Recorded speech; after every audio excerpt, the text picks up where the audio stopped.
안녕하세요. 오늘도 서연살롱을 찾아주셔서 감사합니다. 인천에서 커피숍을 운영하는 30대 중반 미혼 여성입니다. 저는 고등학교 때부터 남동생과 둘이 살았어요. 아빠는 저희 남매가 어렸을 때 사고로 돌아가셨고, 엄마는 제가 18살, 남동생이 16살 때 심장병으로 돌아가시면서 세상에 저희 둘만 남게 되었어요. 그리고 엄마의 장례가 치러지던 3일 동안은 정말 악몽 같은 시간이었는데요. 엄마의 형제들은 저희 남매를 서로 맞지 않으려 하면서도 엄마가 남긴 사망보험금에는 관심이 많아서 자기들끼리 3일 내내 싸움만 했어요. 그래서 그 싸움을 보다 못한 외할머니가 나서시게 되었죠. 저희 외할머니는 연세도 많으시고 자식들이 모두 형편이 어렵고 바쁘다는 이유로 시골에서 혼자 사는 처지셨는데요. 그런 할머니가 비통한 목소리로 이렇게 말씀하셨어요. 다들 그만해. 내가 정말 사는 게 천벌 같다. 미경이가 갈 게 아니라 이 늙은이가 가야 했는데 니들은 어린 조카 보기가 부끄럽지도 않아. 엄마, 우리도 다 사정이 있어서 그런 거잖아. 막말로 큰언니가 그렇게 죽을지 우리가 어떻게 알았겠냐고. 그래서 대책을 마련하려고 대화하다 보니까 큰 소리도 나는 건데 엄마는 아무것도 모르면서. 작은 누나 말이 맞아. 갑자기 쟤들을 우리 보고 어떡하라고. 우리도 뭔가 대책이 있어야지. 보험금은 반반씩 나누고 애들은 작은 원룸 얻어주고 월세랑 생활비 대주는 걸로 해. 어차피 가영이 좀 있으면 성인이잖아. 야, 왜 네 마음대로 결정해? 원룸? 너 요즘 보증금 시세 알고 그러는 거야?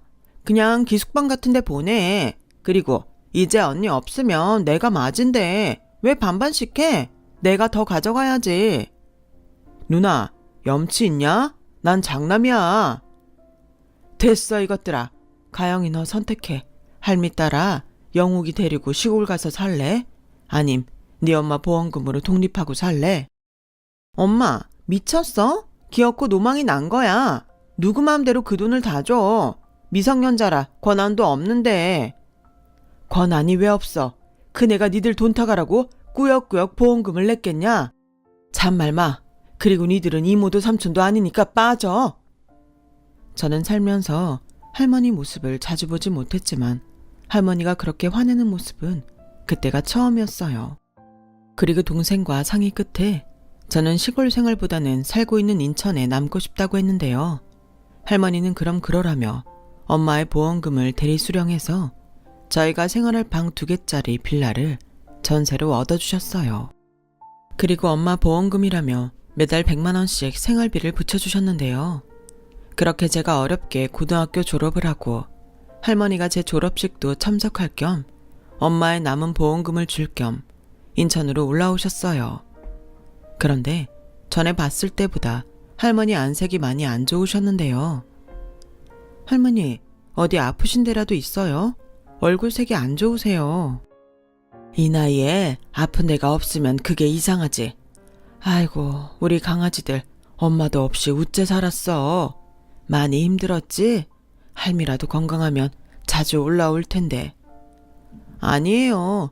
그래도 할머니가 생활비도 주시고 쌀이랑 반찬도 보내주셔서 저희 걱정 없이 살았어요. 아, 그리고 지난 기말에도 영욱이가 전교에서 1등 했어요. 누나, 뭘 그런 걸 말해. 왜? 네가 잘해서 1등 했는데 자랑해야지. 그래, 누나 말이 맞다. 아유, 우리 손자 대견하네. 니들은 어릴 때도 참 야물딱졌지. 어린 것들이 아빠 보고 싶다는 소리도 안 하고 엄마 힘들게도 하지 않더니 이렇게 부모가 없어도 잘 커져서 할미가 너무 고맙다. 자, 생각난 김에 줘야지. 잠시만 있어라. 할머니는 그렇게 말씀하시고 당신이 가지고 온 아이스박스에서 돈 뭉치를 꺼내셨어요. 그리고 놀란 저에게 건네주셨어요. 할머니, 이제 가영이 너도 어른이니 네 엄마 돈은 네가 관리해라. 할미는 이제 언제 어떻게 될지 몰라. 그럼 네 이모랑 삼촌이 또 난리를 칠 게다. 꼭꼭 숨겨놔. 할미가 배운 것도 없고 가진 게 없어서 자식들을 잘 키우지 못했어. 난 그렇다 쳐도 니들까지 걔들한테 시달리는 건 보고 싶지 않구나. 할미가 재산이라도 있음 더 물려줄 텐데 가진 게 네 삼촌 장가 보낸다고 진 빚밖에 없어. 미안하다. 할머니, 그래도 저는 같이 사는 건 아니지만 할머니가 계셔서 많이 의지하고 살았어요. 지금도 그렇고요. 그러니까 할머니는 그런 생각하지 마시고 오래오래 사셨으면 좋겠어요. 말만이라도 고맙다. 근데 할미는 이젠 좀 편해지고 싶다. 할아버지 얼굴도 가물가물하고 네 엄마도 너무 보고 싶고. 할머니, 그래도 저 의사 되는 건 꼭 보고 가세요. 저 정말 열심히 공부할게요. 그래, 우리 영욱이가 그렇게 말하면 할미가 노력해야지. 고맙다. 할머니는 슬픈 듯 기쁜 듯 그렇게 눈가 촉촉하게 웃으셨어요. 그리고 그 해를 다 넘기지 못하시고 저희 엄마 곁으로 떠나셨는데요. 할머니 말씀처럼 할머니의 장례가 있던 날에도 이모와 삼촌은 서로 빚을 떠안지 않으려 싸웠고 그 불똥은 저희 남매에게 튀어 그때 할머니가 가져간 엄마 보험금을 내놓으라며 아주 난리도 아니었는데 경찰까지 와서 이모와 삼촌을 말렸으니 말은 다 했죠. 그렇게 어렵게 할머니 발인까지 보고 저희 남매는 도망치듯 인천으로 왔어요. 그리고 행여 이모와 삼촌이 저희들에게 돈 달라고 괴롭힐까봐 이사까지 했는데요. 그런 와중에도 공부 잘하는 동생한테 피해가 갈까? 동생 학교 주변 중 가장 외진 곳으로 집을 구했어요. 다행히 저희의 거처를 알지 못하는 이모와 삼촌은 할머니 장례식 이후 볼 일이 없었지만 어쩐지 새삼스레 앞으로 어떻게 살아야 할지 할머니까지 없는 세상이 더 무섭게만 느껴졌어요. 하지만 저는 이미 20살 어른이었고 동생에겐 유일한 보호자였으니 어떡하든 동생을 꼭 잘 키우고 싶다는 열의가 가득했는데요. 그도 그럴 게 동생은 의사가 되겠다는 꿈을 가진 뒤에 거의 잠도 자지 않고 공부에만 매달렸어요.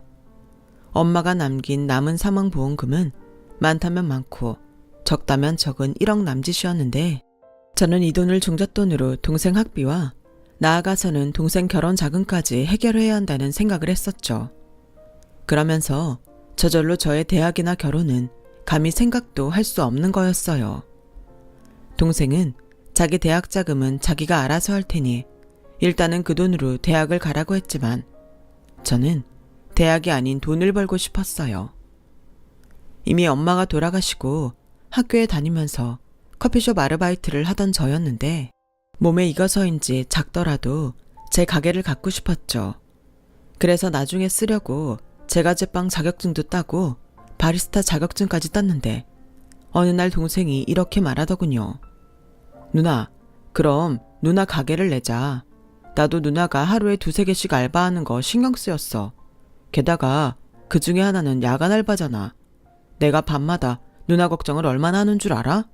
대학도 안 간다고 하고 취직도 안 한다고 하고 또 그런다. 내 선택인데 왜 자꾸 그렇게 말해? 그리고 지금 당장은 돈이 없어서 돈 모으려면 어쩔 수 없어. 야간 알바가 그나마 쏠쏠한데 그걸 어떻게 그만두냐? 네가 말하지 않아도 5년 안에 내 가게 차릴 거니까 염려 마. 그러지 말고 엄마 보험금 있잖아. 그걸로 해. 야, 그건 안 되지. 그 돈이 어떤 돈인데. 그리고 그 돈은 다 쓸 때가 있어. 의대 등록금 장난 아니라며. 그건 내가 알아서 한다니까. 됐어. 넌 그냥 공부만 해. 변변한 학원도 못 보내서 누나가 얼마나 속상한데. 그런데 안 다녀도 나 잘하거든? 그래, 너 잘났다. 그래도 안 돼. 누나 일은 누나가 알아서 할 테니 너나 신경 쓰셔. 싫어. 누나 계속 그럼. 나도 이제 공부 안 해. 내가 의대 안 가면 그 돈 쓸 때 사라지는 거지? 야, 너 지금 그걸 말이라고. 그럼 누나가 가게에서 나 학비 대줘. 그럼 되잖아. 나도 가끔 머리 식히고 싶을 때 가게 알바도 좀 시켜주고. 난 우리 누나가 사장님 했으면 좋겠다. 우리 누나가 만든 스콘이랑 쿠키 짱 맛있는데. 동생은 그렇게 자기 생각만 하는 저를 설득했어요. 저도 동생 말처럼 하고 싶지 않았다면 거짓말이고요. 그래서 동생한테 빚진다는 마음으로 저는 나름 역세권에 10평도 되지 않는 카페를 차리게 되었죠. 하지만 우리나라에 치킨집보다 더 많은 게 카페라고. 브랜드도 아닌 작은 저의 가게는 반년이 지나도록 적자였고 저는 열심히 노력했지만 동생 볼 낯이 없어 괜히 가게를 차렸나? 시간을 되돌리고 싶은 심정이었어요. 그래서 딱 계약 기간만 하고 접자고 생각했는데요. 사람이 죽으라는 법은 없다고 카페를 차린 지 1년이 되어갈 즈음 조금씩 사정이 나아졌어요. 나름 단골도 생겼고 제가 만든 케이크 맛있다며 따로 라운드 케이크를 주문하는 손님도 생겼는데 그때부터는 카페가 곧잘 됐어요. 저녁에 마감하며 그날 매출을 계산하는데 한 달 그렇게 꼬박 장사를 하고 정산을 하는데 정말 눈물이 다 날 정도였어요. 많이 벌어서 그런 게 아니라 매달 돈을 까먹는 제 가게였는데 처음으로 남는 장사를 했다는 기쁨에 고생한 지난날이 주마등처럼 스쳐서 눈물이 났어요. 그 후 저는 알바도 없이 오전 10시부터 밤 11시까지 혼자 가게 운영을 했는데요. 친구들은 하루 종일 일만 해서 힘들겠다고 했지만 손님이 많아지니 커피 만드는 일도 빵 굽는 일도 신이 나서 힘든 줄도 몰랐던 것 같아요. 그렇게 저는 돈을 벌어 동생 대학 등록금을 마련했어요. 동생은 말은 하지 않았지만 혼자 고군분투하며 공부를 했고 마침내 꿈같은 서울의 모 유명대학에 의예과에 입학했어요. 옛날 말로 개천에서 용난다고 하잖아요. 제 동생은 그런 용이었던 거예요. 그리고 동생 대학 첫 등록금을 내던 날, 그날은 먼저 떠난 부모님 생각이 그렇게 나던지 아마도 그동안은 의식하지 않으려 했지만 나름 공부 잘하는 동생을 끝까지 잘 건사해야 한다는 압박감이 있었다는 걸 깨달았죠. 그래서 착하고 공부 잘하는 동생이 고마웠고 또 저 스스로도 보람되던 때였는데요. 동생은 그 뒤 그게 끝이 아니고 시작이라고 알려주듯 더 바빠졌어요. 그리고 생각했던 것보다 의대 등록금은 정말 놀랄 정도로 비쌌기에 한 학기 등록금을 내면 다음 학기 등록금 준비에 정신을 바짝 차릴 수밖에 없었는데 저도 티를 내지 않는다고 했음에도 동생은 등록금을 낼 때면 잘 하지도 않는 전화를 해서 부담을 줘서 미안하다고 했어요. 누나, 등록금 많이 부담스럽지? 내가 시간이 있으면 과외라도 할 텐데. 야, 네가 무슨 과외를 해? 그럴 시간 있으면 잠이라도 더 자. 내가 언제 너한테 돈 걱정하라고 했어? 그때 네가 그랬잖아. 가게에서 네 등록금 대라고. 요즘 누나 카페 엄청 잘 돼. 그러니까 넌 아무 걱정하지 말고 공부만 해라. 내가 그때 그렇게 말은 했지만 등록금이 이렇게 비쌀 줄 몰랐지. 근데 누나, 조금만 기다려. 인턴하면 월급 나오니까 내가 누나 고생한 거 다 갚아줄게. 됐어. 너랑 내가 남이냐? 누나 고생하지도 않았고 너한테 받을 것도 없어. 그러니까 부담 갖지 말고 편하게 너 하고 싶은 공부해. 네가 의사가 꿈이라고 해서 말리지 않았지. 네가 성공하고 싶어서 의대 간다고 했음 누나는 말렸다. 고마워 누나. 그래도 난 누나가 앞으로 내 덕 보고 살게 할 거야. 이것도 내 꿈이니까 말리지 마. 아, 시간이 벌써 이렇게 됐네. 누나, 나 공부하러 들어가야 해. 알았어. 공부도 좋지만 몸 잘 챙기고 잠은 되도록 집에서 자. 도서관에서 쪽잠 자는 것도 하루 이틀이지. 알겠어. 누가 잔소리 마냥 아니랄까 봐. 나 전화 끊는다. 동생은 지가 걱정돼서 잔소리가 많아지는 저를 언제부턴가 잔소리 마녀라고 불렀어요. 하지만 그게 끊고 싶어도 끊어지지 않는데 엄마들이 왜 그렇게 자식들에게 잔소리를 하는지 알겠더라고요. 그 후 동생은 1년 2학기를 마치고 군대에 갔어요. 그리고 표는 내지 않았지만 내심 동생이 군복무하는 동안 등록금 마련이라는 부담감에서 조금은 해방될 수 있어 그때 돈을 좀 모아놓자 싶었어요. 그리고 동생이 복학할 즈음이 되자 친구들은 하나둘 연애를 시작하더니 빠른 친구는 결혼 소식을 알려주기도 했는데요. 이상하게 그게 하나도 부럽지 않았어요. 친구들은 그런 저를 보며 제가 너무 동생만 바라보고 살아서 그런 거라고. 그러다 나중에 동생 장가가면 어떡하려고 그러냐며 핀잔을 주기도 했는데 저는 동생이 좋은 짝을 만나 가정을 이루고 행복하게 산다면 그것도 나름 좋을 것 같았어요. 그리고 몇 년 뒤 동생에게 만나는 여자가 있다는 소리를 듣게 됐는데요. 그때가 동생이 의대를 졸업하고 인턴 생활을 하던 중이었어요.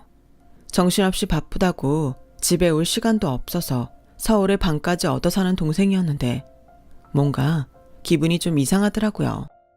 서운한 감정이라면 그럴 수도 있고 연애를 시작한 동생이 병원 일과 연애를 둘 다 잘할 수 있을까?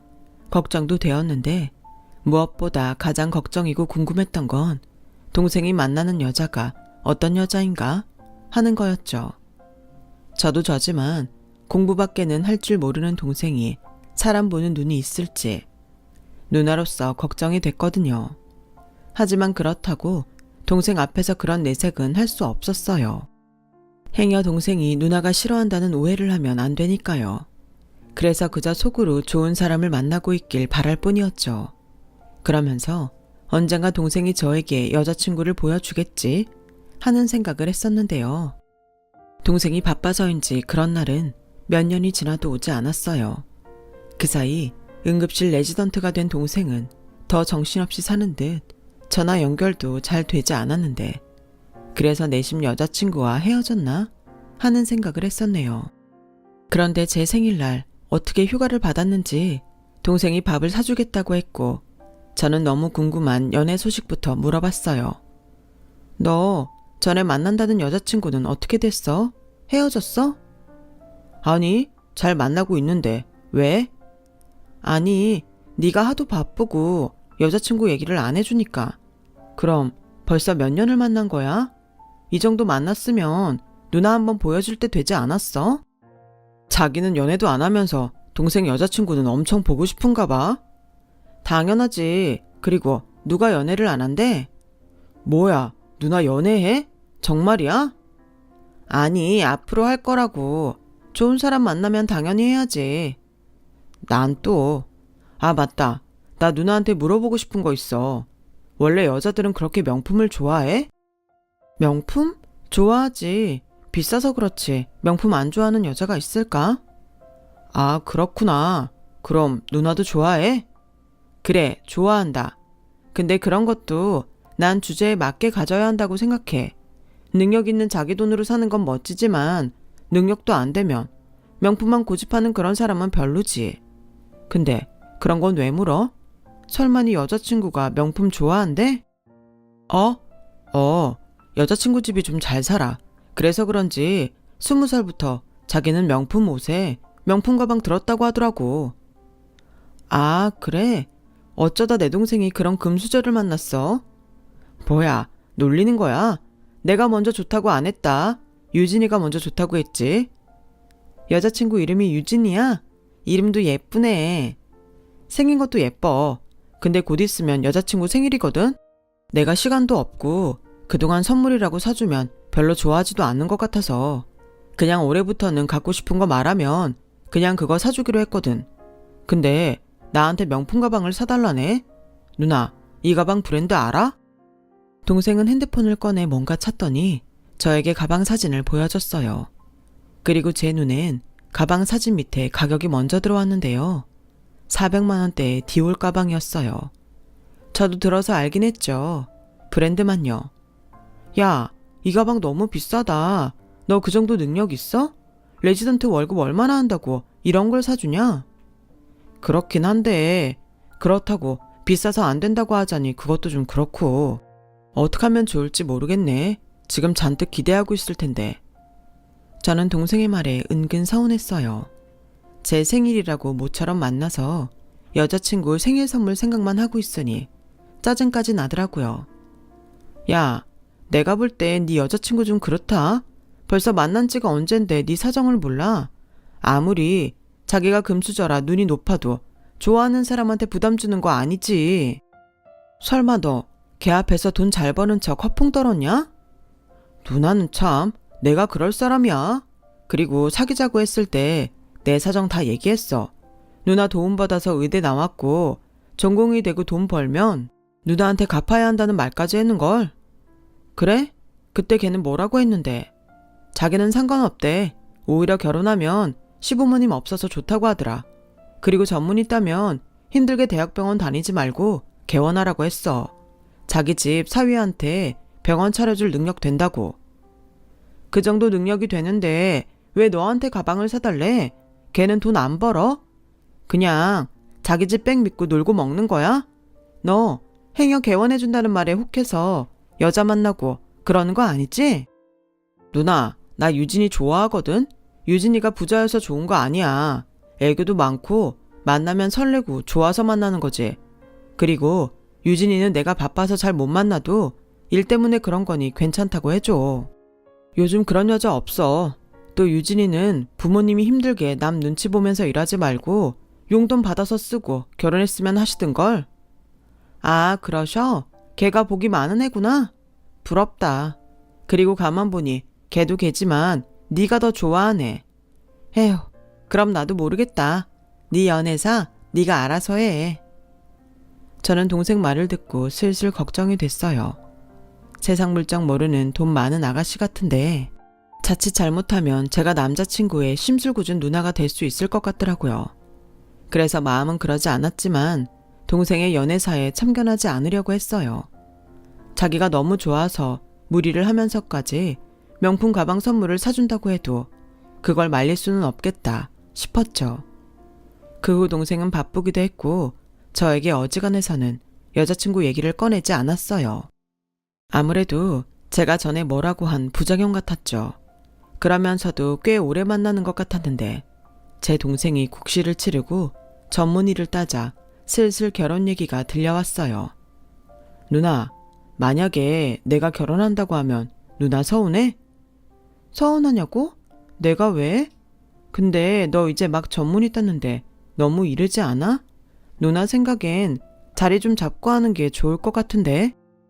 사실 나도 그게 나을 것 같긴 한데 연애 기간도 길었고 유진이가 벌써 30이니까 유진 집에서 말이 많은가 봐.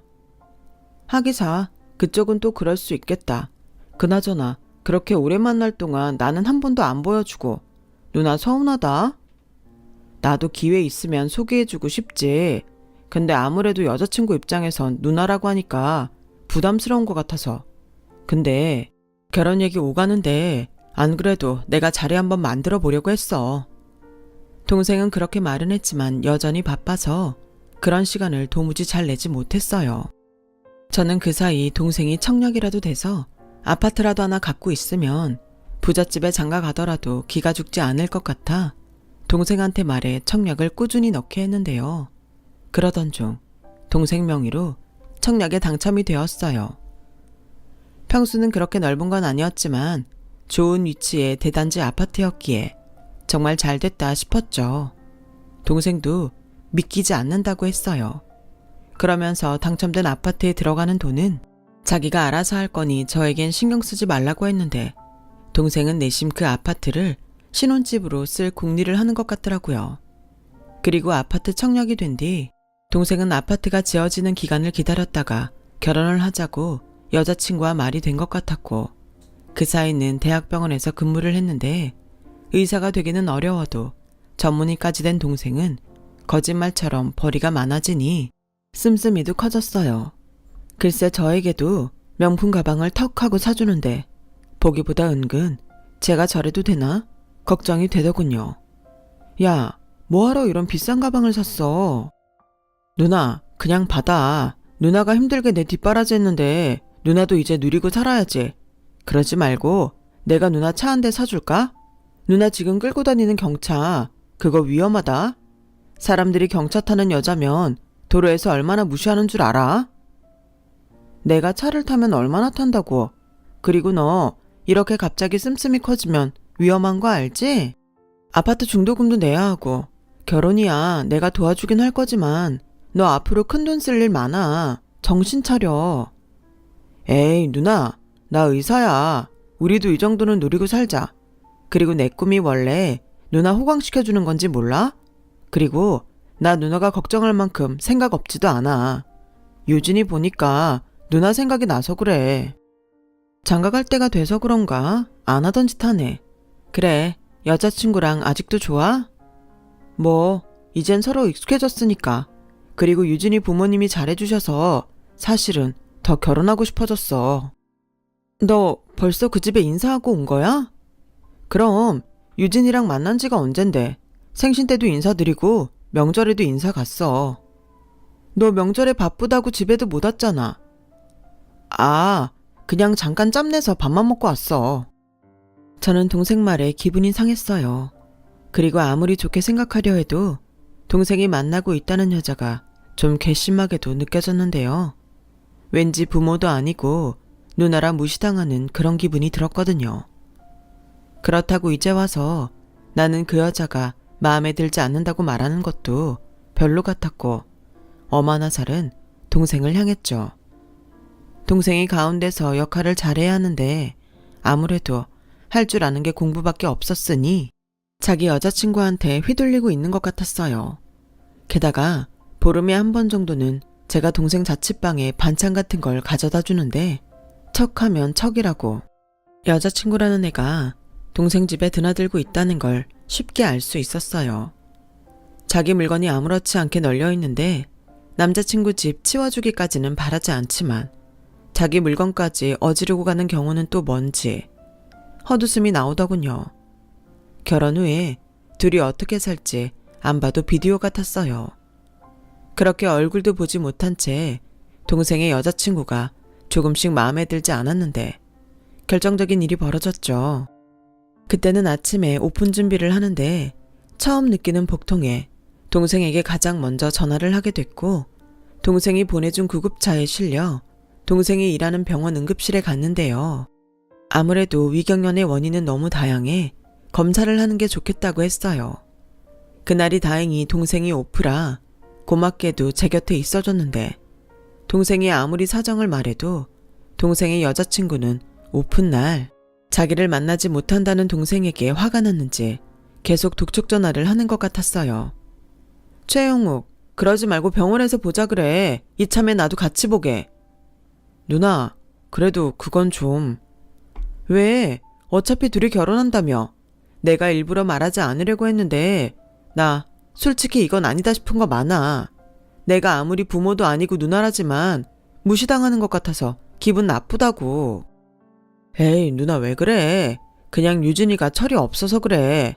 알잖아. 내가 바빠서 데이트할 시간도 없고 분명 오픈할이라고 이것저것 하고 싶었을 텐데 자기 딴에는 서운해서 그런 거야.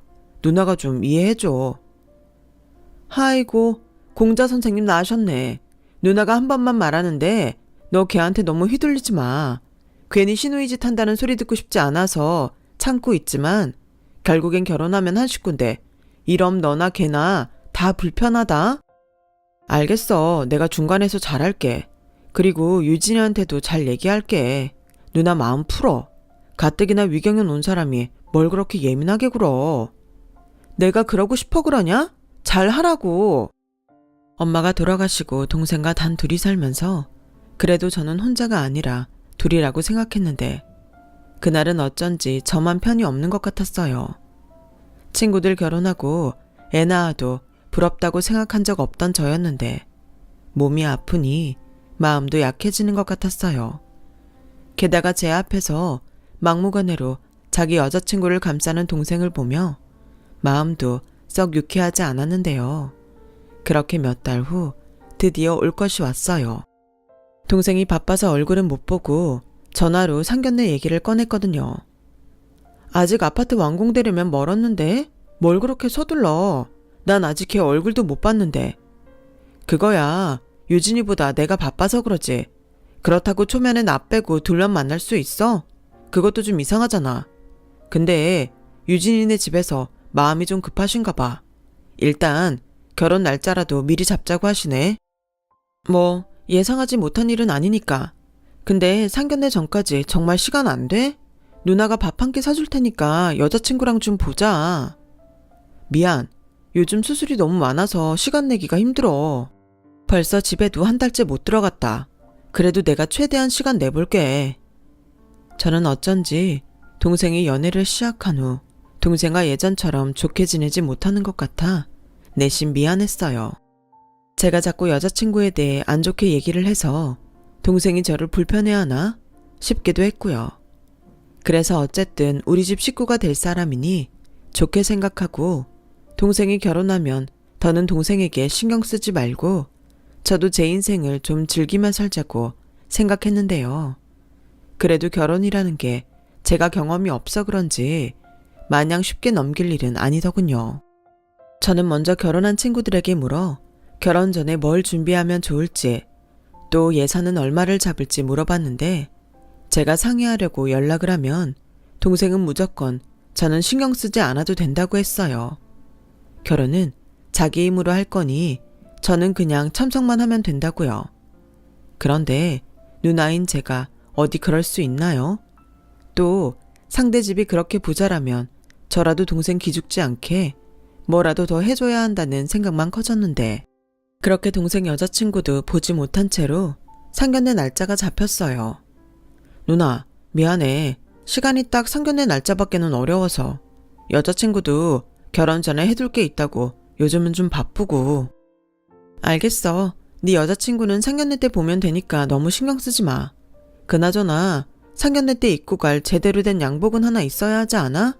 누나가 사줄 테니까 병원 근처에서 잠깐 보는 것도 안 돼? 여기 근처엔 그런 거 파는 데도 없어. 그리고 나 양복 있어. 전에 유진이가 생일 선물로 백화점에서 사줬거든. 어머, 그랬어? 걔도 참 이럴 땐 고맙네. 이젠 누나 아니어도 챙겨주는 사람도 있고 이제야 누나가 좀 마음이 편하다. 너 장가 보내는 실감이 좀 나네. 그래? 난 유진이랑 누나랑 사이좋게 지냈으면 좋겠어. 나는 바쁜 사람이고 유진이는 그럼 혼자 외로울 때가 많을 거잖아. 그럴 땐 편하게 누나한테 찾아가고 그랬으면 좋겠는데. 그건 네 생각이다. 요즘 누가 신우랑 올케가 그렇게 지내냐? 그냥 우리는 적당한 거리에서 선 지키고 가끔 보는 게 좋아. 저는 어쩐지 마음에 들지 않았던 동생 여자친구가 그래도 동생한테는 잘하는 것 같아 그럭저럭 마음이 누그러졌어요. 제 친구가 그러더군요. 그냥 둘이 좋고 결혼 후에도 아무 문제 없이 살면 올케가 어떤 사람이고 어떤 생각을 해도 신경 쓰지 말라고요. 그래야 제 속도 편하고 올케와 얼굴 붉히는 일도 없다고 했는데 기혼자가 하는 말이라서 그런지 그 말이 맞는 것 같았어요. 그리고 저도 정신없이 살다 보니 어느새 상견례 날짜가 일주일 앞으로 다가왔어요. 그날은 주말이라 손님이 많았어요. 저희 매장은 작아서 테이블이 몇 개 없는데 그 테이블이 꽉꽉 차서 북적였죠. 제가 몇 달 전부터 인스타에 그날 다른 케이크와 빵을 구워 올리는데 그 빵 맛이 반응이 좋아서 점점 손님이 많아진 게 이유였어요. 그래서 내심 이제 가게를 좀 넓히고 직원도 한 명 뽑을까 하는 생각을 하고 있었는데요. 사람이 그렇게 많은 날에는 인력이 아쉽기도 했고 또 절대 만나고 싶지 않은 진상 고객을 상대하기가 혼자는 좀 버겁기도 했어요. 손님이 별로 없을 때는 그럴 확률이 상대적으로 적었는데 손님이 많아지니 모든 게 다 좋을 수는 없다고 이상한 고객이 한두 명은 꼭 있었거든요.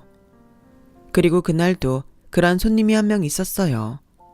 거의 다 먹은 음료잔과 거진 다 먹은 케이크 접시를 내밀며 자기가 아는 라떼 맛이 아니라고 하면서 케이크에서는 머리카락이 나왔다며 환불을 해달라고 하더군요. 저는 당황했어요. 컴플레인 거는 고객이 내민 음료잔과 케이크는 누가 봐도 다 먹은 거였으니까요.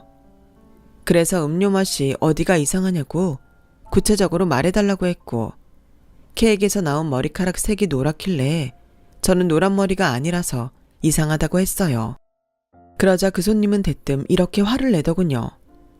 아니, 손님이 이상하다고 하면 이상한 거고 머리카락이 나왔으니까 나왔다고 하는 거죠. 뭘 구체적으로 말을 하래요? 내가 이거 확 신고할 수도 있어요. 저기 손님, 저도 알아야 개선을 하니까요. 그리고 처음부터 말씀하셨다면 당연히 환불이든 다른 음료를 드리든 했을 텐데 이렇게 다 드신 컵을 주시니까. 아, 그래요? 다 먹었으니까 환불을 못 해주겠다? 내가 친구랑 얘기하느라 말을 할 타이밍을 놓쳤고 목이 타니까 조금씩 마시다 보니 그런 건데 그런 것도 이해를 못해요? 무슨 서비스가 이따위지? 손님은 가뜩이나 쭉 찢어진 눈을 더욱 날카롭게 뜨면서 저를 노려봤어요. 그래서 그냥 똥 밟았다고 생각하고 환불을 해주려고 했는데 같은 일행으로 보이는 손님 머리가 케이크 접시에서 나온 머리색과 일치하는 것 같았죠. 저기 손님, 제가 음료값은 환불해 드릴게요.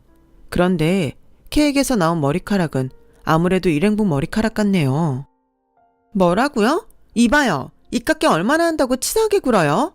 제 친구 머리카락이라고요? 손님도 보세요. 아무리 봐도 저분 머리카락 맞잖아요. 그러니 케이크는 다 드시기도 했고 음료값만 드릴게요. 나 참 기가 막혀. 됐고요. 그럼 음료값 안 받을 테니까 다시 만들어줘요. 저는 그 여자의 요구사항이 이상하긴 했지만 얼른 가길 바라는 마음에 음료를 만들어줬어요. 그러자 그 진상 손님은 뭐가 재밌는지 친구랑 시시덕거리며 웃고 있었고 제가 음료를 테이크아웃 잔에 담아서 주니 그 진상 손님은 그 잔을 받아 뚜껑을 열더니 그 음료를 저에게 냅다 뿌리는 거예요. 어머, 손님! 왜? 이제야 정신이 좀 들어? 요즘 장사 좀 되니까 손님이 아주 우습게 보이지? 너 그러다 큰 코 다친다. 그냥 좋게 환불해달라고 하면 네네 하고 해줄 것이지. 무슨 토가 그렇게 많아. 내가 여기 사장 인성 더럽고 커피 맛도 이상해졌는데 케이크에서는 머리카락 나왔다고 인터넷에 올려봐? 손님, 저야말로 이게 무슨 짓인지 모르겠네요. 억지를 부려도 유분수죠. 이게 무슨 짓이에요? 인터넷에 올린다고요? 올려요. 나도 진상 손님이라고 손님 사진 올릴 테니까요. 뭐야? 죄송하다고 사과는 못할 망정. 너 내가 누군지 알아? 여기 가게 우리 집에 말하면 한 방에 망하게 할 수 있어. 야, 우리 심심한데 얘 손 좀 보자. 아주 이 동네에서 쪽팔려서 장사 못하게 만들어야겠어. 진상 손님은 자기 친구까지 동원해 가게에 물건을 던지기 시작했어요. 그러자 제가 급히 112에 신고를 했고 경찰서에 간 여자는 손님 응대가 너무 기분이 나빠 그랬다며 봐달라고 하더라고요. 그것도 제가 아는 경찰에게요. 아무리 봐도 이런 일이 처음은 아닌 것 같아 보였어요. 그런데 문제는 뜨거운 음료를 뒤집어 써서 제 얼굴을 치료를 받아야 한다는 거였고 경찰이 저건 어떻게 할 거냐고 물으며 부모님께 연락을 하겠다고 하니 꼴의 부모님은 무서운지 그제야 자기들이 치료비를 주겠다며 저에게 합의하자고 하더군요. 그때 경찰분이 저한테 어차피 달리할 것도 없으니 합의금이라도 좀 받고 넘어가는 게 좋을 것 같다고 하셨어요. 그러면서 저에게 이렇게 기뜸도 해줬는데요. 저 사람들 하는 짓 보니까 처음 아니네요. 괜히 해코지 당하지 마시고 합의금 받고 그냥 봐준다고 하세요. 대신 가게에는 얼씬도 하지 말라고 하시고요. 저도 다음에 또 그러면 가중처벌 상습범이라고 겁을 줄 테니까 여기서 마무리하시죠. 저는 분했지만 저것들이 제 가게에 또 올까봐 불안한 마음에 경찰분이 알려주신 대로 얼마 되지 않는 합의금을 받고 상황을 정리했어요. 그러면서 경찰서 밖에서 그것들이 하는 말을 듣게 됐는데요. 야, 그냥 커피나 뿌리고 협박이나 하고 말지. 뭐하러 이렇게 일을 키우냐? 왜? 너도 같이 했잖아. 이제 와서 딴소리야? 너야 집에 돈 좀 있고 곧 시집가면 그만이지만 난 아니잖아. 알겠어. 어차피 이것도 결혼하면 못해. 그냥 좋게 환불받고 맛있는 밥이나 먹으러 가려고 했지. 작은 가게 주인이라 쫄아서 쉴 줄 알았더니 이게 뭐야. 재수없어. 참, 요즘 것들 문제라고는 하지만 저는 저런 딸을 낳았을 그 부모가 불쌍했어요. 그리고 결혼한다는 말에 저런 인성 가진 여자랑 결혼할 남자도 딱하다고 생각했는데 나중에 저것들이 또 제 가게에 와서 횡포를 부릴까? 그 둘의 대화를 모른 척하고 녹음을 해두었어요. 저도 살 길은 찾아야 하니까요. 그렇게 그 일의 사건은 끝이 났어요. 이번 생에 다시는 보고 싶지 않은 최고 진상 고객이 되었는데 엉망이 된 가게를 정리하는데 왈칵 눈물이 쏟아지더군요. 장사를 하면서 별 이상한 사람을 다 보긴 했지만 이렇게 저에게 직접 폭행을 한 건 처음이라 심장이 벌렁거리면서 눈물이 나왔어요. 그리고 그때였어요. 무슨 바람인지 늘 바쁘다는 동생이 가게를 찾아왔고 엉망이 된 가게와 저의 모습을 본 동생은 많이 놀란 듯 저에게 물었어요. 누나, 이게 다 무슨 일이야? 얼굴은 또 왜 그래? 너야말로 이 시간에 여길 왜 왔어? 한참 바쁜 거 아니었어? 요즘 내가 너무 바빠서 누나한테 소홀했던 것 같아서 누나 놀래켜주려고 왔는데 이게 뭐야? 누가 그랬어? 있어, 진상 여자들. 조금 전에 경찰서 다녀왔고 합의도 했으니까 괜찮아. 뭐가 괜찮아? 얼굴이 이런데. 병원 안 갔지? 화상 이렇게 두면 흉져. 당장 나랑 병원 가자. 약국에서 대충 소독하고 연고 발랐어. 내가 반사적으로 잘 피해서 그 정도는 아니래. 넌 밥은 먹었고? 지금 밥이 문제야? 이런 일이 있었으면 나한테 연락을 했어야지. 연락하면 네가 올 수는 있냐? 됐어. 누나 일은 누나가 알아서 해. 조금 있으면 장가갈 놈이 별 걱정을. 장가가면 뭐가 달라져? 매형이 생기기 전까지는 누가 뭐래도 내가 누나 보호자야. 저는 동생의 말에 내심 기분이 좋았어요. 사실 장가가면 이젠 지금처럼은 못 지낸다고 생각했는데 동생이 저렇게 말해주니 고맙더라고요. 그래서 동생은 화를 냈지만 저는 웃음이 나왔어요. 왜 웃어? 누나는 지금 웃음이 나와? 이제야 좀 안심이 돼서 그래. 어차피 걔들 쪽팔려서 여기 다시 못 와. 그나저나 누나도 아직 저녁 전인데 우리 오랜만에 치킨이나 시켜 먹을까? 이 와중에 치킨 생각이 나? 아무튼 나 자고 가도 되니까 맥주도 마시자. 오, 웬일로 바쁜 의사 선생님이 그렇게 시간이 돼? 나도 살아야지. 누나나 일어나. 여긴 내가 치울 테니까. 저는 그날 밤 진상 여자들 때문에 기분이 꿀꿀했지만 모처럼 동생과 치맥을 하며 즐거운 시간을 보냈어요. 그랬더니 최악의 하루도 그럭저럭 웃으며 보낼 수 있었고 곧 상견례 날이 되었어요. 저는 잔뜩 긴장되긴 했지만 나름 초면에 책 잡히지 않으려고 신경을 많이 썼어요. 생전 잘 사입지도 않는 정장도 한 벌 사입었고 오랜만에 미용실에 가서 머리도 했는데 날이 날이니만큼 부모님 생각이 많이 나더군요. 하지만 힘을 내기로 했어요. 제가 부모님 대신이라는 생각이 들었거든요. 그리고 약속 시간보다 일찍 도착한 저와 동생은 예약한 방에 자리를 잡고 앉았고 10분 정도가 지났을까? 인기척이 들렸어요. 아무래도 예비 올케와 사돈네가 도착한 듯 보였죠. 저는 그 자리에서 일어나 인사할 준비를 했어요. 그런데 동생의 예비 장인어른 뒤에 들어온 동생의 예비 신부 얼굴이 굉장히 낯이 익었어요. 화장이 좀 연해지긴 했지만 쭉 찢어진 그 눈은 분명 제가 얼마 전에 봤던 진상 여자가 분명했죠. 그 순간 저는 얼음이 되고 말았어요. 그러자 그 여자는 고개를 숙이고 있어서 저를 보지 못했는지 미소 띤 얼굴로 뒤늦게 고개를 들었고 얼음이 된 저를 보고 지도 똑같이 얼음이 되고 말았는데요.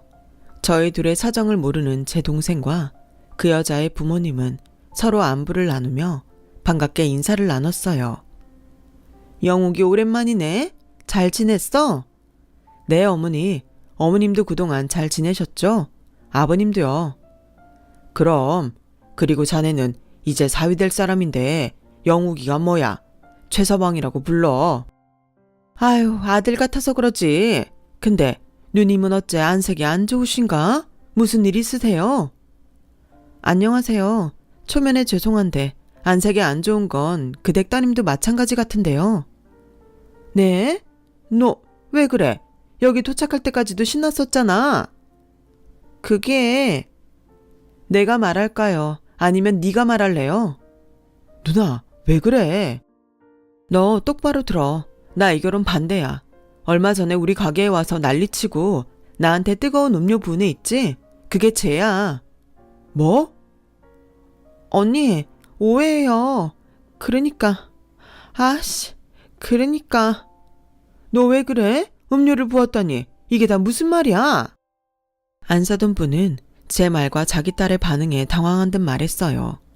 그러자 아무 말도 하지 못하고 그 진상 여자는 고개를 푹 숙였고 그 상황을 빨리 정리하고 싶었던 제가 먼저 입을 열었어요.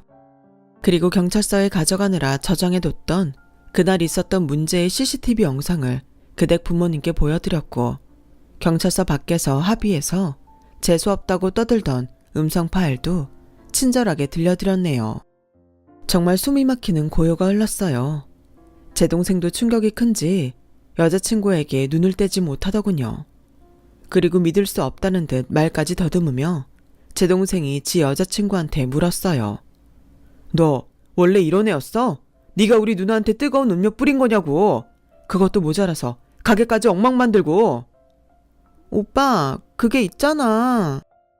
왜? 그런 짓을 할 만한 사정이라도 있나? 말해봐. 그런 짓 처음 아니지? 그깟 거 얼마나 하냐면서. 그러는 넌 그게 얼마나 한다고 그런 진상을 떠는데. 난 내 동생이 결혼한다고 하면 연을 끊었으면 끊었지. 절대 너 같은 올케 인정 못해. 제가 부들부들 떨면서 말을 하자 그쪽 엄마가 어쩔 줄을 몰라 했어요. 아무래도 제가 아닌 자기 남편을 더 무서워하는 것처럼 보였는데 바깥 사돈을 보니 무서운 얼굴을 하고 있긴 하더라고요. 아니, 저렇게 부모 무서운 줄 알면서 어떻게 밖에서는 그런 짓을 하고 다니는지 저는 더 이해할 수 없었어요. 그런데 정말 의외의 말을 그 바깥 사돈이 하더군요. 참 유감스럽습니다. 저희 애가 원래 그런 애는 아닌데 그래도 결혼만 허락해준다면 제가 최군한테 병원도 차려주고 돈 걱정하지 않게 잘해주겠습니다. 누님도 동생을 이왕이면 돈 많은 집에 장가를 보내는 게 좋잖아요. 저희는 의사사위 봐서 좋고 서로 좋게 했으면 합니다. 이번 일은 제가 보상하겠습니다. 얼마면 될까요? 이보세요. 제가 돈에 환장한 사람으로 보이십니까? 그댁에 돈이 얼마나 있는지 모르겠지만 저도 있을 만큼 있습니다. 돈만 많으면 뭐 하나요? 자식 교육은 바닥인데. 영우가, 나는 이만 갈게. 네 결혼이니까 네가 결정해. 네가 저런 쓰레기 같은 애랑 결혼한다고 하면 그땐 나랑 영 끊고 살자. 저는 할 말 다 해서 이만 갈게요. 누나. 언니, 제가 그때 난리친 거 정말 죄송해요. 가끔 너무 스트레스 받으면 저도 모르게 그러는데 반성 많이 하고 있어요. 결혼하면 절대 그러지 않으려고 생각하고 있었는데 제가 앞으로 평생 오빠한테도 언니한테도 잘할 테니까 한 번만 용서해 주시면 안 돼요? 응, 안 돼. 스트레스 받아서 그랬다고? 넌 의사랑 결혼할 게 아니라 의사한테 정신과 상담을 받아야겠네. 너 내가 경고하는데 다시 내 눈에 띄지 마. 그땐 합의고 뭐고 없으니까. 야, 네가 뭔데 그래? 누나면 다냐? 네가 엄마라도 되냐고. 반대를 한다고? 웃기고 있네. 누나면 동생 인생 자주유지 해도 돼? 난 이 결혼 꼭 할 거야. 내가 의사 부인 자리 놓칠 것 같아? 결국 그거였어요. 그 여자는 제 동생의 의사라서 제 동생과 결혼하고 싶었던 거죠. 저는 순간 너무 화가 나서 제 앞에 있던 국그릇을 똑같이 그 진상 여자의 얼굴에 뿌려줬어요. 이건 네가 뿌린 음료보다는 덜 뜨겁네. 마음 같아서는 펄펄 끓은 뚝배기라도 던지고 싶지만 내일 일할 내 손이 아까워서 참는 줄 알아. 이봐요. 이게 대체 무슨 짓입니까? 아무리 우리 애가 잘못을 했다고 해도 이렇게 부모가 있는데 남의 딸한테 이러면 됩니까? 그 말씀은 부모가 없으면 밖에서 무슨 짓을 해도 된다는 소린가요? 부끄럽지도 않으세요? 남의 집에 시집을 보내시려면 적어도 최소한의 예의범절은 가르치셔야죠. 왜? 부모가 없다고 하니까 저희가 만만하셨어요? 제 말에 그 여자의 부모는 입을 꾹 다물었어요. 그리고 제 동생이 이만 나가자며 자리에서 일어났는데 아무래도 동생도 이 결혼은 못하겠다 결정한 눈치더라고요. 그러자 그 진상 여자는 제 동생 바지가랑이를 붙들고 매달렸고 제 동생은 아무 말도 하지 않고 그 손을 뿌리친 채 제 손을 잡고 상견례장을 나왔어요. 그 뒤 저나 동생은 집에 도착할 때까지 아무런 말도 하지 않았어요. 그저 깊은 한숨소리만 공간을 채웠는데 집에 도착하니 동생이 먼저 말을 꺼냈어요. 누나, 미안해. 난 정말 유진이가 그런 앤지 몰랐어. 그래, 설마 네가 알고도 걔랑 결혼하겠다고 했겠냐? 그때 너무 재수없고 화났는데 지금은 오히려 고마운 일인 것 같아. 그때 그 일 아니었음 모르고 너 결혼시킬 뻔했잖아. 지금은 속상해도 잊어. 사람도 자꾸 만나봐야 사람 보는 눈도 생기는 거야. 다음엔 너랑 더 어울리는 착한 여자 만날 수 있을 거고 너무 낙담하지 마. 저는 동생의 속이 어떨지 짐작도 되지 않아 주저리 말을 이어갔어요. 저도 저지만 만난 시간이 있으니 동생이 받은 충격도 대단할 것 같았거든요. 결혼까지 생각한 여자와 헤어지는 것이니 마음 정리할 시간이 필요하겠다 싶었어요. 동생은 그 충격인지 병원을 그만두고 여행을 갔어요. 그동안 병원 일하랴 결혼 준비하랴 자기를 돌볼 시간이 없었다고 좀 쉬고 싶다고 하더라고요. 저는 흔쾌히 그러라고 했네요. 저는 언제나 동생이 먼저인 누나니까요. 동생은 그 뒤 제주도에서 한 달 살기를 마치고 돌아와 살고 있던 전셋집도 정리하고 제가 사는 집으로 들어왔어요. 그리고 학교 선배의 도움으로 공동으로 병원을 개원하게 되었어요. 사실 제가 가게를 넓히려고 돈을 모으고 있었는데 지금도 충분한 것 같아 그 돈을 기꺼이 동생에게 주었어요. 동생은 받기 싫다고 했지만 투자라고 이자 쳐서 갚으라며 돈을 줬는데 부디 동생이 파혼의 상처를 잘 치료하고 새로운 환경에서 더 의미 있는 행복을 찾아갔으면 좋겠어요.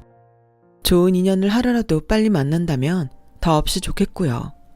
그리고 이게 무슨 일인지 모르겠지만 그 진상 여자가 난동을 부리고 간 이후에 동네에 소문이 났는지 단골들이 줄지어 와서는 괜찮냐며 저를 걱정해 주셨고 입소문도 많이 나서 장사가 더 잘 되게 되었는데 이렇게 된 걸 그 여자에게 고맙다고 해야 하는 건지 아이러니하네요. 누군가 저에게 이런 말을 해준 적이 있어요. 모든 교통사고는 다 재수가 없는 거라고요. 어쩌면 악연도 그런 교통사고 같은 게 아닐까 그런 생각이 들면서 두 번의 실수는 하지 않도록 배울 건 배우고 잊을 건 빨리 잊었으면 합니다. 아무튼 그 일 이후 저희 남매는 각자의 분야에서 더 열심히 살아가고 있어요. 성실하게 좋은 마음으로 살다 보면 언젠가는 인생의 진짜 짝을 만날 수도 있겠죠. 어쩌면 저에게도 그런 일이 있을지도 모른다는 기분 좋은 상상을 하며 제 이야기를 마치도록 하겠습니다. 지금까지 저의 이야기를 들어주셔서 대단히 고맙습니다.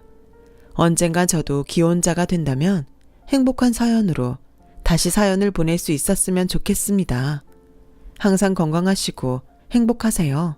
감사합니다. 여러분, 사연 댓글에 응원과 현명한 조언 부탁드려요. 좋아요와 구독은 저에게 큰 힘이 됩니다.